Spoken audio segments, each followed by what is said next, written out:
much. But our next speaker is not from Belgium. He's from Slovenia. His name is Peter Žnidaršič. He used to be a vice president of Slovenian Cycling Network.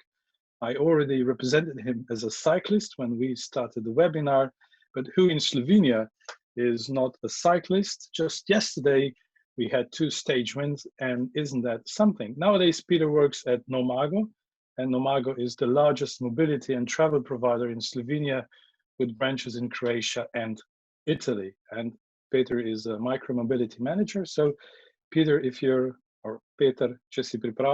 ready, we are too. So please share your screen. I'm not seeing you just now, but Peter, are you with us?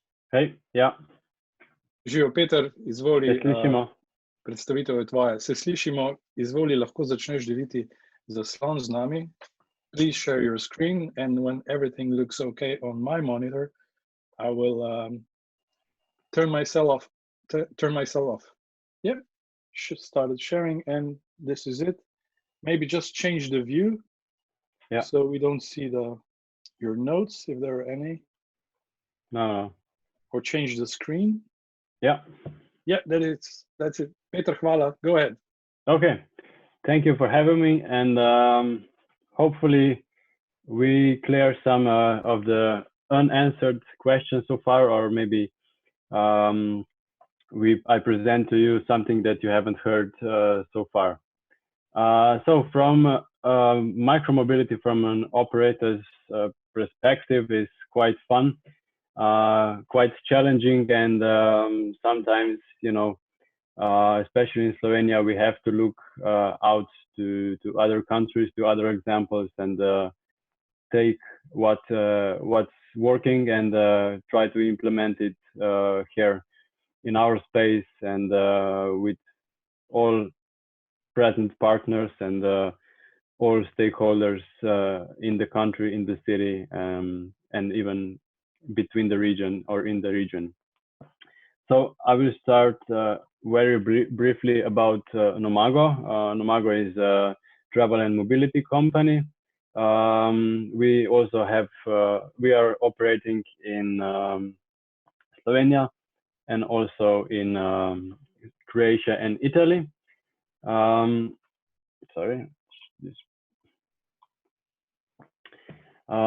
We have branches. I mean, we have a local, national, international range of services. That means we are with our packages, we are providing all sorts of services.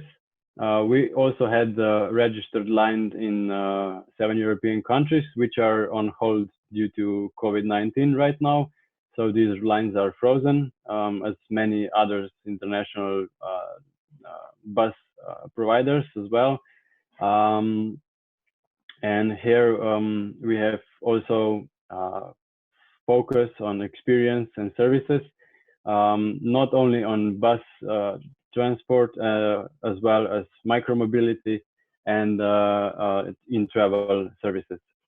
We also develop sustainable solutions, and these sustainable solutions and I would say areas that we are developing the most for the future of mobility is a greener approach. So based on public transport, we are engaging and trying to make new routes,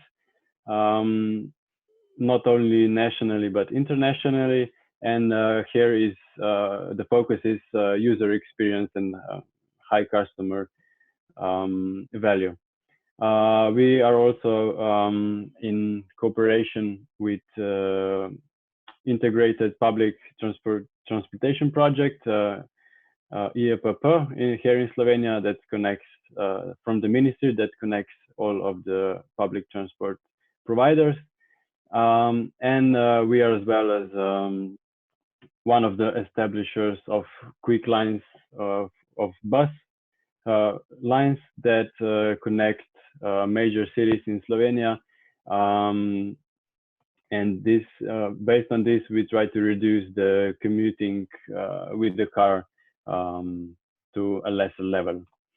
So the development of smart city and sustainable city support is based on integrated services, and as we see it, the backbone of integrated mobility is public transport and micromobility in the whole concept of smart city. As well as we should talk here about multimodality and door-to-door services, which are main focus of providing high experience to the customers.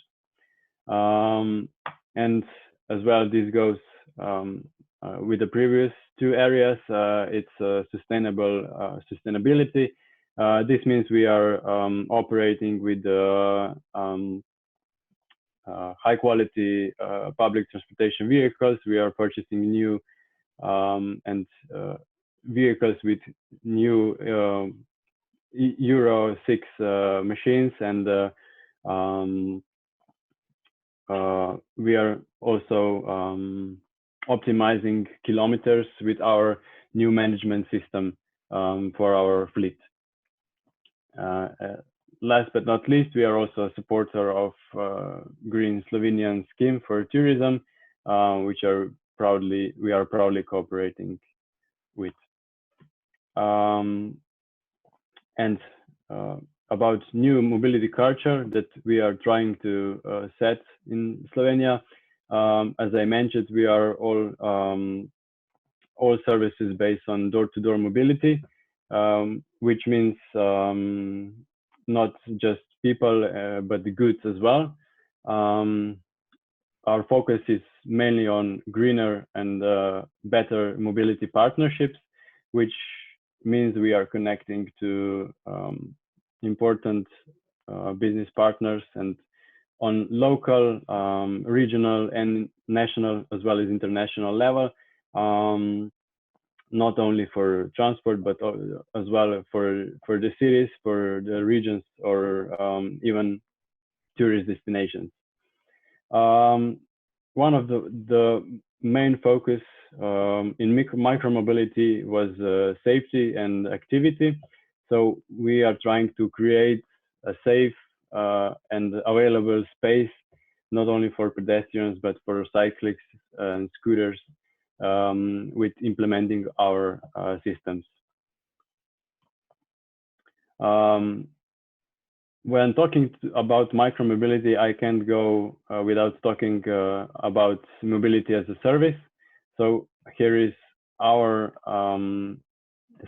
maybe I would say scheme, or just presentation of what we see as a mass look like. So it can be micromobility mass, it can be public transportation mass, or it can be both combined. So we have four main inputs: the public transportation on your left, the attractions and the smart city services on the right, and in the middle are car sharing, taxi sharing, and e-chargers, which all can be integrated into one platform. And then we have different outputs as based on the usage that will be provided. So it can be a destination level, it can be a city level, or it can be even a national level. But as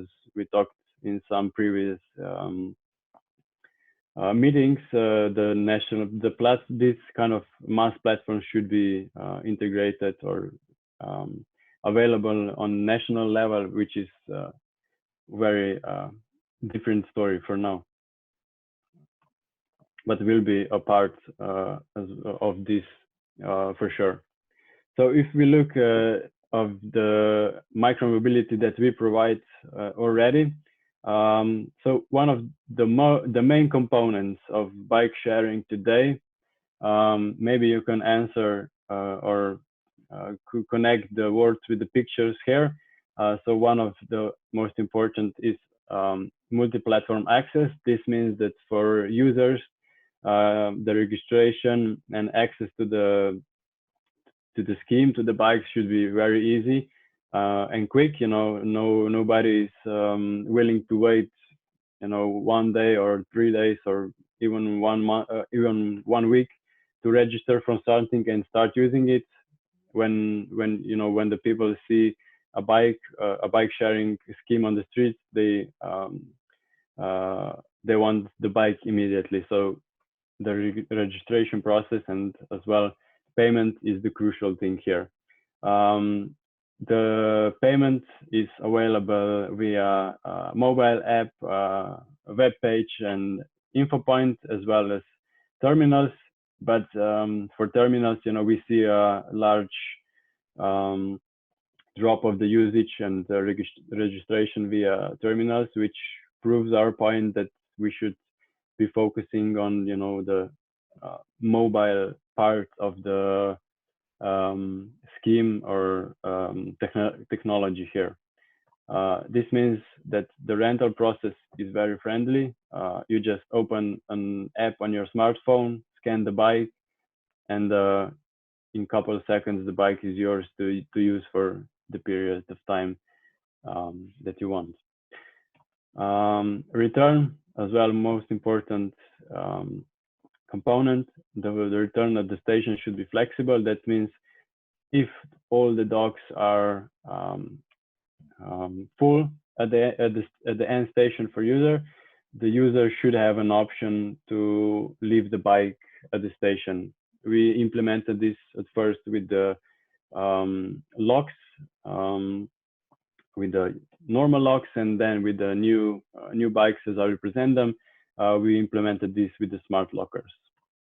The system should also provide real-time data, which can be gathered into big data based on city, based on maybe region, which is very useful not only for our operations, but useful for the users, useful for city planners who can, create studies, who can merge the data and do some quality research with the bike sharing data. Support here is also 24/7. The customer should have many ways of communicating with the system, with the support via phone, via email, or even, but lastly, at the info point, because the online support is kind of most important here. Integration of the system as well. The system, cannot live by itself in some city or in some region. It should be integrated into other things. We have a very beautiful example in Savinska region, where we implemented our first and the biggest system. And as well, easy integration means all the APIs for the data for the system are already available and can be used by the partners. So talking about Nomago Bikes, our micromobility service, which is powered by Nextbike, the German bike sharing scheme from Leipzig. We now have a cooperation with Nextbike for over 2 years. And the most important thing here is that one registration for the system means one user experience in all of the systems where Nextbike is the operator. Here are just the quick numbers. It's quite a big system. I think it was about 90 million rentals in the year 2019 throughout the whole Nextbike system. And here, when we are talking about sustainable mobility and how to package this into something useful and something that we can compare to other things, here is the number of 45 million kilometers driven on the Nextbike bikes per year.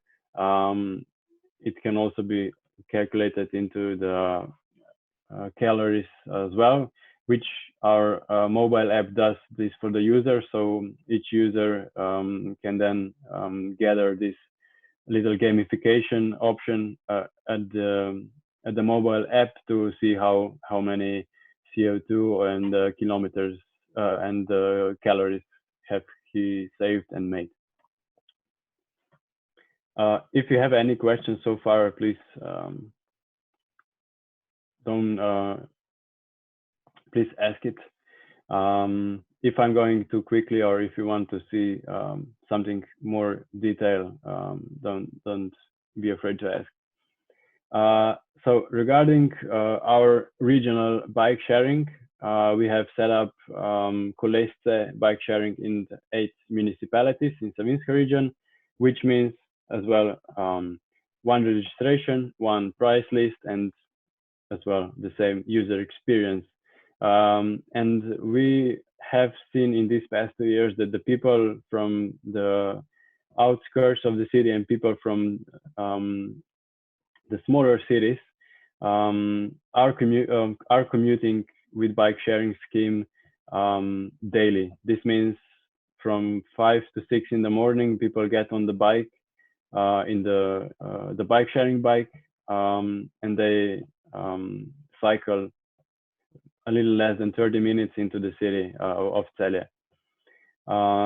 So just a quick statistic, we made 75,000 kilometers per year. Right now we have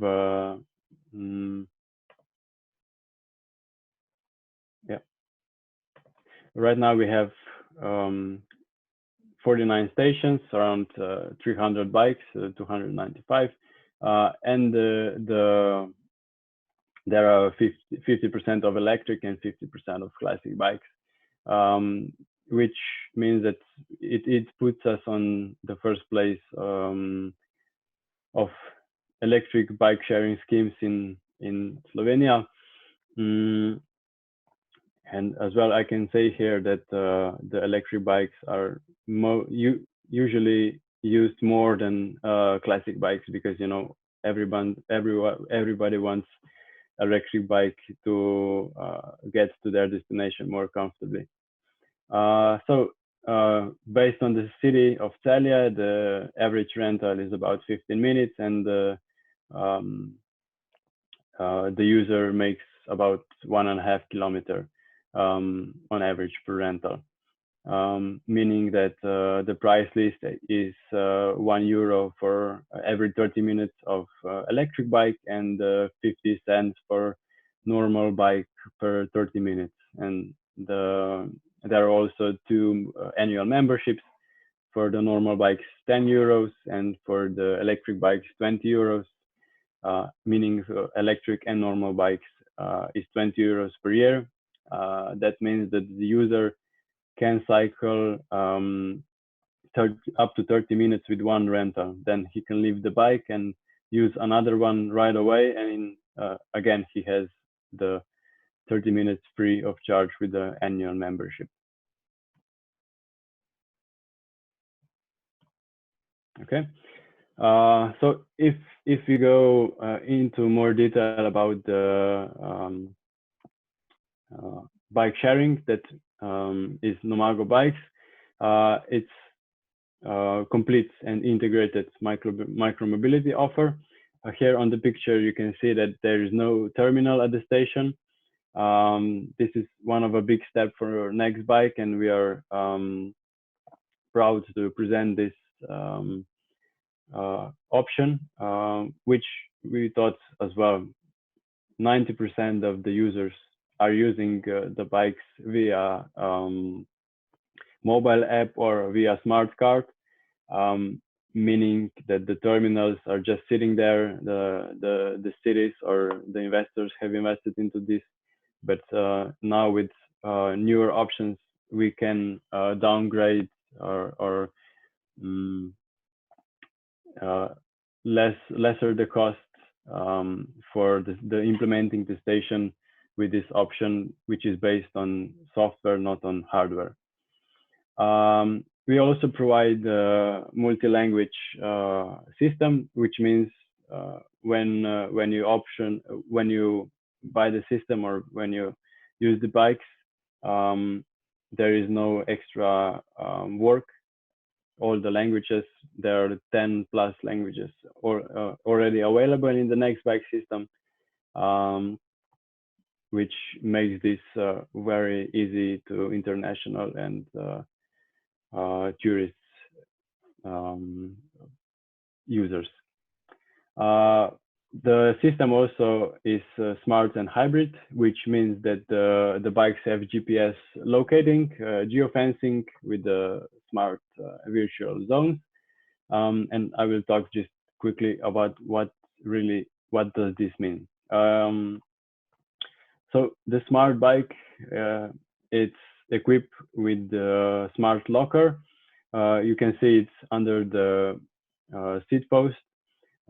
This little lock has a computer in it and GPS, which follows the bike. But when the bike is rented, all the data goes into kind of a black box that the operators and all who has access to the bike sharing system, to the administration, doesn't see where the user is going. This means that GDPR is very well regulated here and used. So we only see the first point of rental and the last point of return for each user. So you can see here it's quite unique bike. It's made just for the bike sharing system. And when you compare it to the electric bike, it's very similar, meaning that the bikes and electric bikes were made especially for the sharing in the cities, which brings down the cost of operations, the cost of stolen bikes, which we still are at zero. The usage, of course, it's visible, but the spare parts and everything else can be implemented or changed during the year. The main thing about electric bike is that it has a mid-mounted engine, and it supports up to 25 kilometers per hour, which is the regulatory on the bike lanes, I think, throughout Europe. And this can be also changed in the engine as well, but meaning that the user doesn't have any levers or any pedals or buttons for regulating this. When the user experience of the e-bike is very similar like normal bike, the user just you sit on the bike and pedal, and the motor assists you, meaning that less things can go wrong in operations and maintaining the bikes, and the user experience is guaranteed here, meaning that you will feel the power of the engine, but when the engine, if the battery is depleted, the bike still goes normally. It's a little bit heavier than the normal, but the experience is the same. The next bike system also has option for cargo and e-cargo bikes. There has been some schemes that implemented this. It's a really nice and unique concept. It's based on geofencing, and I think Edeka in Germany is using this system for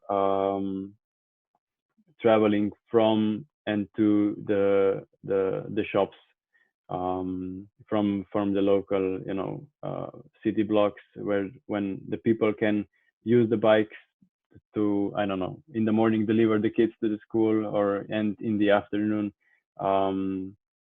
go to the supermarket and bring the goods home.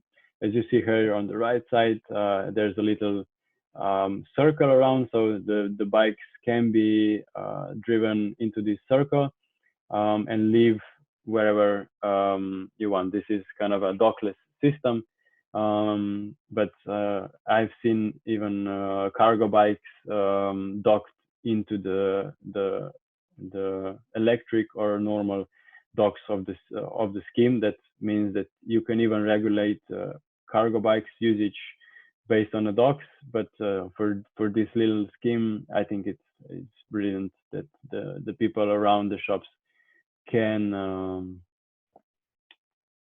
use the cargo bikes.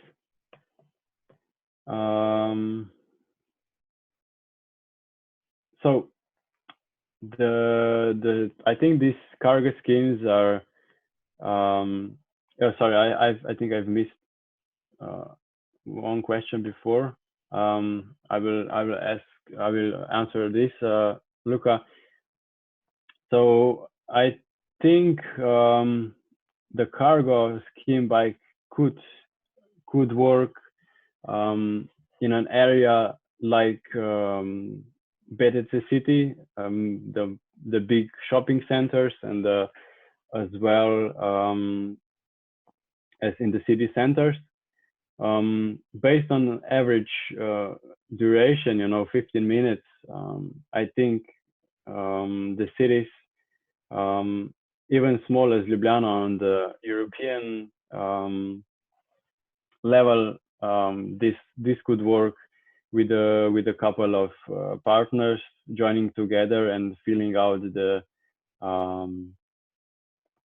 scheme. So the major shopping centers is covered, and then the major city blocks of the people, the population is covered as well, so they can use the bikes not just in the area of the shops, but all around.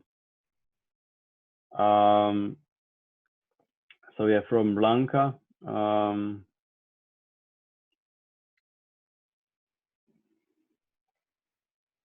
So I'll just translate the question to English so everybody understands. Okay. Sure. You wouldn't have to, but good for you that you're reading the questions already. So yeah, I want to be interactive. Yeah. So does it happen that the users that want to replace the bike at the station have extra 30 minutes free if there is no option to leave the bike there, or there is some other procedure for that? Or so the users can leave the bike at the station no matter what. If the bike is full, they can lock it by the additional locker, and then they can use the bike. They can rent a new one or wait a minute or two and rent the same one, meaning that they only will stop for a minute, change a bike, or use the same one to go again 30 minutes for free. You mentioned kolesce, and what is the share of bike rides between the municipalities compared to those within a municipality? The system allows that, but does that really happen? Because we've seen that the paths are rather short. Yeah. For the closest municipality from Celje is Štore. It's about I think 4 to 5 kilometers away. This summer we have seen quite an uprising on this shorter. I can scroll back to on the shorter routes, but from Žalec, that is about I think 10 kilometers, around 10 kilometers away from Celje, we see daily commuters in the morning and in the afternoon. But the city is we had around 400 rentals per day, and I would say maybe it's about 5% of daily commuters that come from the outskirts. Yes, because I would expect that someone who wants to ride 10 kilometers will own a bike, probably. Another question for you. So will you be the one who will bring cargo bikes to Slovenia? Do we have, will there be a demand for that? I would love to see them in Ljubljana. Yeah, it's a really nice concept. And if if you find some partners that will be willing to cooperate and to set up a scheme like this, we are all for it. But for now, the Ljubljana still doesn't have electric bikes, which it maybe can be implemented with this. Maybe electric bikes and cargo bikes in Ljubljana could work. But I think we could test this. And you mentioned city. BTC, so maybe the shopping centers would be a right partner to start with, and maybe you could do that. For sure. We just need to find at the moment the right partner, and that is willing to go forward. We have been talking to some partners. IKEA about says this. Luca. IKEA. It's hopefully there will be some interest there. The city inside the city, that is BTC, the shopping center, is a fabulous idea. And all I can say that we are definitely interested and are all for this. One last question, Peter. You can stop sharing the screen so we can see you. Blanca wants to know about the operability of the system. How does it work? I mean, how long has it been in place, and how satisfied are you with the functionalities? I mean, how is it operable 100% of the time? Do you have any problems? You already mentioned that no stealing of bikes in Celje, which is good to know. Maybe we could include Celje in that European Championship of stealing bikes. So the main I would say failures, or the main thing was that connection with the internet. We have our smart card, our SIM cards for the internet, and when the operator of the internet for the 4G goes out, we have cold feet here, and we are trying to. I mean, this was maybe once a year we had a problem with the internet, and this was only for maybe half a day, and we weren't the only provider of this. I see this year that the Telekom Slovenia went to the 5G network. Everything had a glitch that day, but we still operated. We also have different types of problems. It's not just connectivity right now. So of course. Good for you, Peter. Thank you very much. I keep forgetting you're from here, so you're Peter, not worries. Peter. Peter, najlepša hvala. We will have a discussion group later on, so address questions to Peter later on. Let me just remind you, I will now give word to Maria Lesjak, but just before I do, please make sure that you have the correct link for the team, or I will just say it in Slovenian just to make sure you understand, or that we are all on the same page. Razdelili se bomo po skupinah in povezave ste prejeli že tukaj v klepetu. Smo pa eno popravili, tako da preverite v klepetu vse tri povezave. V Zoomu Skaren Vankluzen bo moderator Aljaž Plevnik. Tukaj se Zoom številka oziroma povezava konča številkami 988. V Zoomu s Timom bo Marko Stančec, konec te povezave je 638. V Zoomu s Petrom pa bo Luka Mladenovič. Ta povezava pa se je spremenila. This link has changed, so please make sure that the link for Peter ends with 666. So Marija, Ministrstvo za infrastrukturo, vabite ponovno k besedi. Vemo, da te ne bomo videli, bomo te pa gotovo zelo dobro slišali, tako kot smo se uvodoma. Kakšne bodo zaključne besede oziroma navodila za naprej? Okay. Hvala, Matej. Jaz bi se najprej zahvalila vsem izvajalcem za izvedbo današnjega zelo poučnega dogodka. Danes imamo malo mešano slovensko-angleško, tako da sem tudi jaz zdaj zahvalila še tujim gostom. I would like to thank in the name of ministry to all the guest speakers for your valuable presentations given today. Jaz mislim, da smo vsi izvedeli danes veliko, kar nam bo koristilo pri nadaljnjem delu. Preden nadaljujemo z diskusijami v skupinah, pa bi vas povabila še na eno spletno izobraževanje, ki bo potekalo zaenkrat predvidoma decembra, nekje v začetku decembra, in sicer na temo upravljanja mestne logistike. Dogodek organizirajo partnerji projekta Life Care for Climate. Mi smo sicer v okviru našega projekta izobraževanja za trajnostno mobilnost za leto zaenkrat zaključili z našimi dogodki. Bi pa še enkrat povabila vse, ki še morda niste registrirani v našo platformo za trajnostno mobilnost, ki jo najdete na spletnem naslovu sptm.si, da se registrirate. Na tak način boste tudi potem lahko prejemali vse novice, dogodke, na katere se boste lahko prijavili. To je zdaj zaenkrat vse z moje strani še za danes. Prejeli ste že linke do skupin za diskusijo, tam vam bodo na voljo še naši predavatelji za bolj podrobna vprašanja. Kaj ne rečem, nasvidenje do naslednjič in ostanite zdravi. Ja, Marija Lesjak, hvala, to je dobra popotnica na mestu.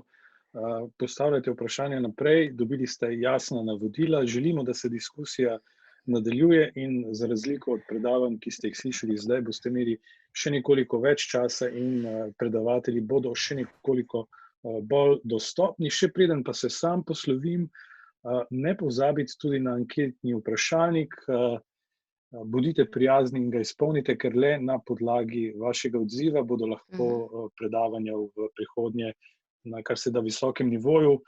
Upoštevamo vaše mnenja in mislim, da sva Marija povedala vse. Tudi v mojem imenu najlepša hvala. Želim vam uspešno diskusijo. I will translate myself now. Thank you everybody for sharing your slides and thoughts and ideas. And I wish you all pleasant discussion groups in the follow-up.